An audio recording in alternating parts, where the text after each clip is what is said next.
Shri Shao Prasad, താങ്കൾ ശാസ്ത്ര സംബന്ധിയായ കാര്യങ്ങളും അതിൻ്റെ വിവരണങ്ങളും നല്ല രീതിയിൽ പ്രചരിപ്പിക്കുന്ന ആളാണ്, സംശയമില്ല. താങ്കളുടെ ശാസ്ത്രബോധത്തെ കൂടി പ്രതിനിധീകരിച്ച് പറയുമെന്ന പ്രതീക്ഷയിൽ സുരേഷ് ഗോപി പറഞ്ഞത് ശരിയോ? അജിംഷാദെ, നിങ്ങൾ ഇടപെടാതിരിക്കണം എന്നെനിക്കൊരു അപേക്ഷയുണ്ട്. ഇവിടെ നമ്മുടെ നാട്ടിൽ, നമ്മുടെ സമൂഹത്തിൽ ഇപ്പോഴും കുറേയൊക്കെ നമ്മൾ മുന്നേറിയിട്ടുണ്ട് എങ്കിൽ പോലും ഈ ഉച്ചനീചത്വവും ജാതീയതയും ഒക്കെ ഇപ്പോഴും ഉണ്ട്. ആ കൊടും ശാപത്തിന്റെ അവശിഷ്ടങ്ങൾ ഇപ്പോഴും നമ്മുടെ സമൂഹത്തിൽ നിലനിൽക്കുന്നുണ്ട് എന്നുള്ള കാര്യത്തിൽ യാതൊരു സംശയവുമില്ല. നമ്മൾ ഈ ഞായറാഴ്ചത്തെയോ ശനിയാഴ്ചത്തെയോ എങ്ങാണ് മാതൃഭൂമിയുടെയും മനോരമയുടെയും നിങ്ങളുടെ ദേശാഭിമാനിയുടെ അടക്കം ക്ലാസിഫൈഡ്സ് ഒന്ന് തുറന്നു നോക്കിയാൽ നമുക്ക് മനസ്സിലാവുന്ന കാര്യമാണ്.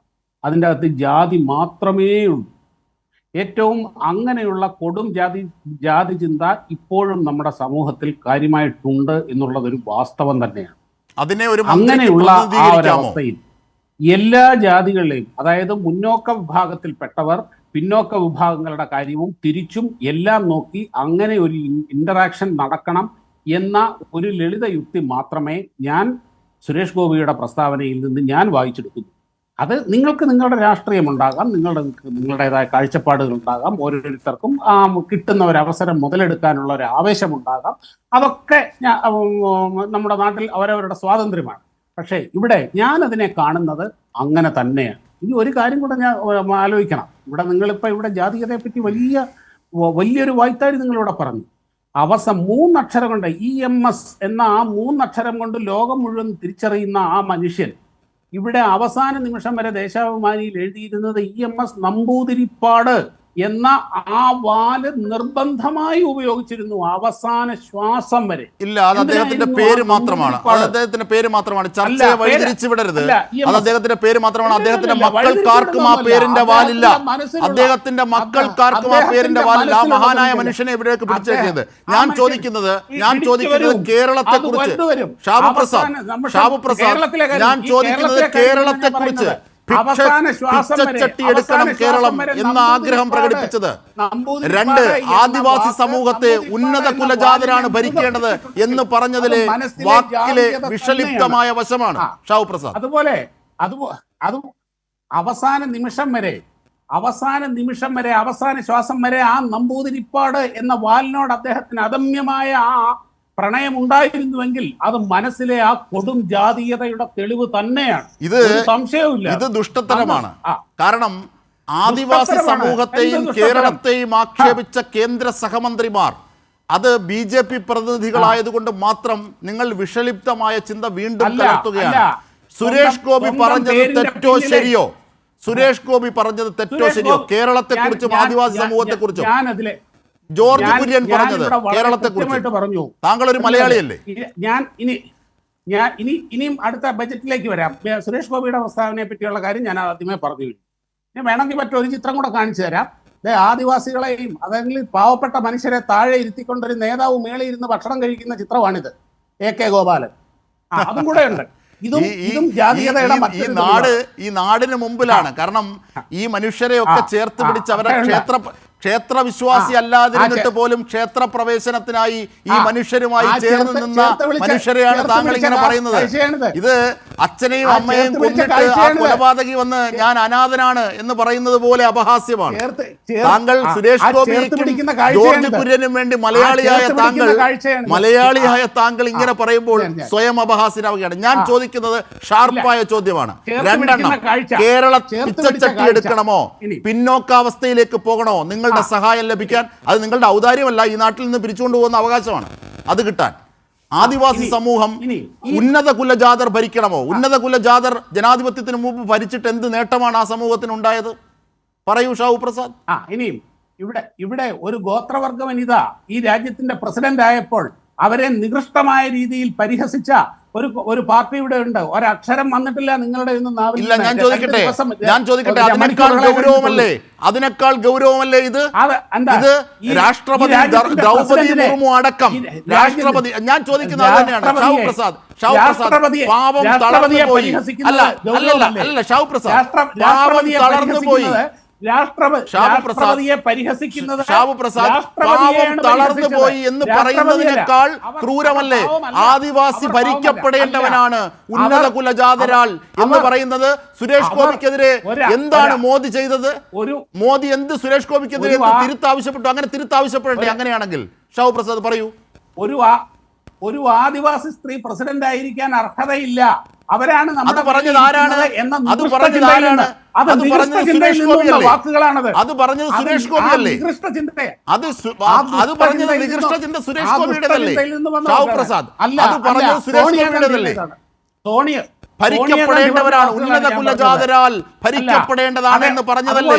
അതിന്റെ അർത്ഥം അത് രാഷ്ട്രപതി ദ്രൗപദി മുർമുവിനെതിരല്ലേ? അല്ല, അത് അതേപോലെ തന്നെ സുരേഷ് ഗോപി അതേ വാചകത്തിൽ പറഞ്ഞിട്ടുണ്ട്, ഉന്നത കുലജാതർ ഇവരാലും ഭരിക്കപ്പെടേണ്ടവരാണ് എന്നും പറഞ്ഞിട്ടുണ്ട്. അങ്ങനെ പറഞ്ഞിട്ടില്ല.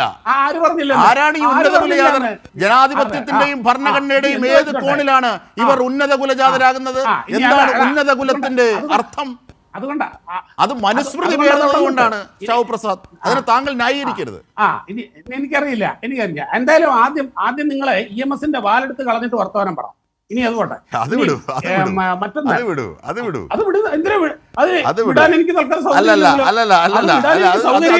കുത്തലാണ്. അത് വിടാൻ എനിക്ക് സൗകര്യമില്ല. അദ്ദേഹത്തിന്റെ മക്കൾക്കാർക്കും ആ പേരിന്റെ വാലില്ലല്ലോ. അദ്ദേഹത്തിന്റെ പേര് അദ്ദേഹം ഇട്ടതല്ല. ഈ മഹാൻ കുടുംബ മുറിച്ച് പൂണൂലിറക്കാമെങ്കിലാണോ പേരെടുത്ത് കളയാത്തത്? അത് പേര് ഇട്ട പൂർവികരാണ്, അതുകൊണ്ടാണ്. പക്ഷേ അദ്ദേഹത്തിന്റെ മക്കൾക്കാർക്കും ആ പേരിന്റെ വാലില്ല. കുടുമയും പൂണൂലും മുറിക്കാമെങ്കിലാണോ ആ കരുത്തില്ലാത്ത? ആ EMSനെ കുറിച്ചാണ് താങ്കൾ പറയുന്നത്. അതിവിടെ റദ്ദാക്കപ്പെടേണ്ട കാര്യമാണ്. അങ്ങനെ ഒരു പരാമർശത്തിന് പോലും ഇവിടെ പ്രസക്തിയില്ല. സുരേഷ് ഗോപി പറഞ്ഞ ആദിവാസി വിരുദ്ധവാദം, അതിന് ഉത്തരം മുട്ടി ഷാവു പ്രസാദ് അടക്കമുള്ള BJP സഹയാത്രികർക്ക്. ഇല്ല, നമ്പൂതിരിപ്പാട് കല്യാണം കഴിച്ചത് ബ്രാഹ്മണ സ്ത്രീയെ, മക്കളെ കൊണ്ട് കല്യാണം കഴിപ്പിച്ചത് ബ്രാഹ്മണരെ, വലിയ ഇല്ലങ്ങളിൽ നിന്ന്. കൂടുതൽ വർത്തമാനമൊന്നും പറയണ്ട ജിംസാദെ. ഇവരുടെയൊക്കെ മനസ്സിലുള്ള കടുത്ത ജാതീയത തന്നെയാണ്. അതായത് EMS സ്വന്തം ഭാര്യയെയാണ് കാണുന്നത്. നിങ്ങളാണ് അവരുടെ ജാതി കാണുന്നത്. അത് വിടൂ. ഞാൻ പറയുന്നത് ഉന്നത കുലജാതർ ആര്? അവരാണോ ആദിവാസിയെ ഭരിക്കേണ്ടത്? അങ്ങനെയാണെങ്കിൽ രാഷ്ട്രപതി ദ്രൗപദി മുർമു അടക്കമുള്ളവരെ ആക്ഷേപിക്കലല്ലേ? കേരളം പിച്ചച്ചട്ടി എടുക്കണം. ഈ രണ്ട് ചോദ്യങ്ങൾക്ക് താങ്കൾ മറുപടി പറയും ഷാവു പ്രസാദ്. ഇന്ത്യയുടെ ചരിത്രത്തിലാദ്യമായി ഒരു ഗോത്രവർഗ വനിതയെ പ്രസിഡന്റ് ആക്കിയ പാർട്ടി, ഈ രാജ്യത്തിലെ ഒരു OBC പ്രധാനമന്ത്രിയുള്ള രാജ്യം, ഈ മന്ത്രിസഭയിലെ 60%-ലധികവും പിന്നോക്ക വിഭാഗങ്ങളിൽ നിന്നോ പാർലമെന്റിന്റെ പുതിയ കെട്ടിടത്തിലെ ഉദ്ഘാടന വേദിയിൽ പ്രസിഡന്റ് ഉണ്ടായിരുന്നു. എന്തുകൊണ്ടായിരുന്നു? പ്രസിഡന്റ് പാർലമെന്റ് പാർലമെന്റ് ഇന്ത്യൻ ഭരണഘടന പ്രകാരം 3 ചേർന്നാലേ പാർലമെന്റ് എന്ന് പറയാനാകൂ. Lok Sabha, Rajya Sabha plus the president of India, ഇത് 3 ചേർന്നാലേ പാർലമെന്റ് എന്ന് പറയാനാകൂ. എന്നിട്ട് പാർലമെന്റിന്റെ പുതിയ കെട്ടിടത്തിൽ എന്തിനാണ് ദ്രൗപദി മുർമുവിനെ പുറത്തു നിർത്തിയത്? എന്നിട്ട് പാവം എന്ന് പറയുന്ന അലോസരമാകുന്ന നിങ്ങൾക്ക് എന്തുകൊണ്ട് സുരേഷ് ഗോപിയുടെ ഉന്നത കുലജാതം അലോസരമാകുന്നില്ല? അതിൽ സോണിയാഗാന്ധിക്കെതിരെ വിമർശനം ഉന്നയിച്ചവർ സുരേഷ് ഗോപി തിരുത്തണമെന്ന് പറയണ്ടേ?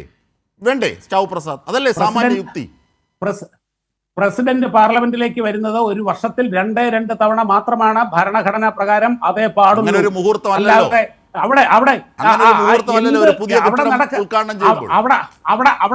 അവിടെ നാടിനീളം നടക്കുന്ന എന്ത് കാര്യത്തിനും പ്രസിഡന്റിനെ കൊണ്ടു നടക്കുക. അങ്ങനെ ഒരു പദവി അല്ല പ്രസിഡന്റിന്റെ. പാർലമെന്റിന്റെ നടുവിലേക്ക് പോകുന്ന ആരും ഉണ്ടായിട്ടില്ലല്ലോ. മോദി ഉണ്ടായിരുന്നല്ലോ. എന്തുകൊണ്ട് പ്രസിഡന്റ് എന്തിലും ദ്രൗപദി മുർമുവിനെ പ്രസിഡന്റ് ആക്കിയത് നിങ്ങളാരും അല്ലല്ലോ. നിങ്ങളവർക്ക് എതിരെ വോട്ട് ചെയ്തിട്ടല്ലേ ഉള്ളൂ. ആ പ്രസിഡന്റ് ആക്കി BJPക്ക് അവരെ പ്രസിഡന്റ് കൊടുക്കാനും അറിയാം. അത് നിങ്ങളുടെ മനോവൈകൃതത്തിനനുസരിച്ച് അതൊന്നും അല്ലല്ലോ കാര്യം. KR നാരായണൻ അത് കാര്യമാണ്. KR നാരായണൻ പ്രസിഡന്റ് ആയത് കാര്യമാണ്. രാംനാഥ് കോവിന്ദ് പ്രസിഡന്റ് കാര്യമാണ്. APJ അബ്ദുൽ കലാം പ്രസിഡന്റ് ആയത് കാര്യമാണ്. ദ്രൗപദി മുർമു പ്രസിഡന്റ് ആയത് കാര്യമാണ്. നിങ്ങൾക്ക് കാര്യമല്ല. കാരണം നിങ്ങളുടെ ഉള്ളിൽ കിടക്കുന്ന ദുഷ്ടത, നിങ്ങളുടെ ഉള്ളിൽ കിടക്കുന്ന ജാതീയത. അപ്പോ സുരേഷ് ഗോപിയെയും ജോർജ് കുര്യനെയും ഒക്കെ കേരള വിരുദ്ധതയും ആദിവാസി വിരുദ്ധതയും പറഞ്ഞത് നിങ്ങൾ മനഃപൂർവ്വം വെള്ളപൂശുകയാണ്. നിങ്ങൾക്കപ്പോൾ ആ ബോധം ഉണ്ട്. ഒരു മോദി ആ കേന്ദ്ര സഹമന്ത്രിയോട് തിരുത്താൻ പറയണ്ടേ? മോദി ആ കേന്ദ്ര സഹമന്ത്രിയോട് തിരുത്താൻ പറയണ്ടേ? നിങ്ങൾ ചെയ്ത പ്രവർത്തികൾ ആത്മാർത്ഥമാണെങ്കിൽ. ഒരു പ്രസംഗമധ്യേ അദ്ദേഹം പറഞ്ഞു, അദ്ദേഹം വളരെ പ്രാസം ഒപ്പിച്ച് ചില കാര്യങ്ങൾ പറഞ്ഞു. അതിനെ ഈ രീതിയിൽ വളരെ ഇങ്ങനെ വളച്ചൊടിക്കാനും അതിനൊക്കെയുള്ള അഭിപ്രായ സ്വാതന്ത്ര്യം നിങ്ങൾക്കുണ്ട്. അതിനെ ഞാൻ ബഹുമാനിക്കുന്നു. അങ്ങനെ പല മാനങ്ങളിലേക്ക് അത് പോയപ്പോൾ എന്നാ വേണ്ട വിട്ടേക്ക് എന്ന് അദ്ദേഹം പറഞ്ഞു. അവിടെ അത്രേ ഉള്ളൂ സംഭവം.